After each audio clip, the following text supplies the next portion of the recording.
અલ્યા બુન પણ તને ખબર ના પડે એ ચીટુડા ત્યો છો રંભા મોકલવાના આવે છે એ જૂની ટોકી જોડે શું છે ખબર નહીં તને હજી શું નહીં ખબર રમીલા માસીઓને સમજાવો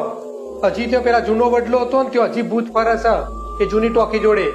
પછી ચીંટુડો પડે જ ને પણ આખી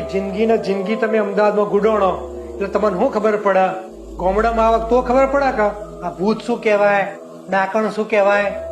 એમ નહીં પેલા મગન કાકા ગલ્લાવાળા યાદ છે તને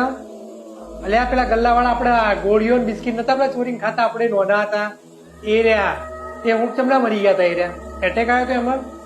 અરે આ વડલા જોડે જ ભૂત જોયું તું ઈમો મરી ગયા હતા આ રમીલા માસીને ખબર છે એ તો પેલા મંજુ માસી એઓનો તે વડલાની જોડે જ ઘર હતું તો દાડે કોઈ દાડો ઘરની બારીઓ નતા ખોલતા એ તો એમ જ કહેતા હતા 2 થી 3 વાર તો કોક તો ડાકણ જોયેલી પાછી ભૂત તો બરાબર છે એ તો આખા ગામવાળા બધાને કહેતા પણ કોઈ મોન હતો ને પછી આપણા ગામમાં ભીખાભાઈ સરપંચ હતા ઓળખાણ પડી એ ચમના મરી ગયા હતા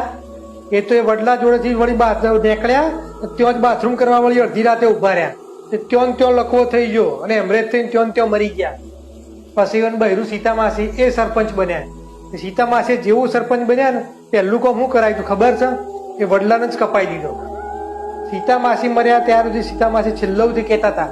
કે મારો આદમી છે ને વડલાને કારણે જ જ્યો છે એટલે બોન ભલે વડલો કપાઈ દીધો પણ હજી મૂળિયા છે ને એ હજી ત્યાં છે એટલે ભૂત તો ત્યાં છે એટલે હવે ચીંટુડાને ફરી ના મોકલતી બીજી વાર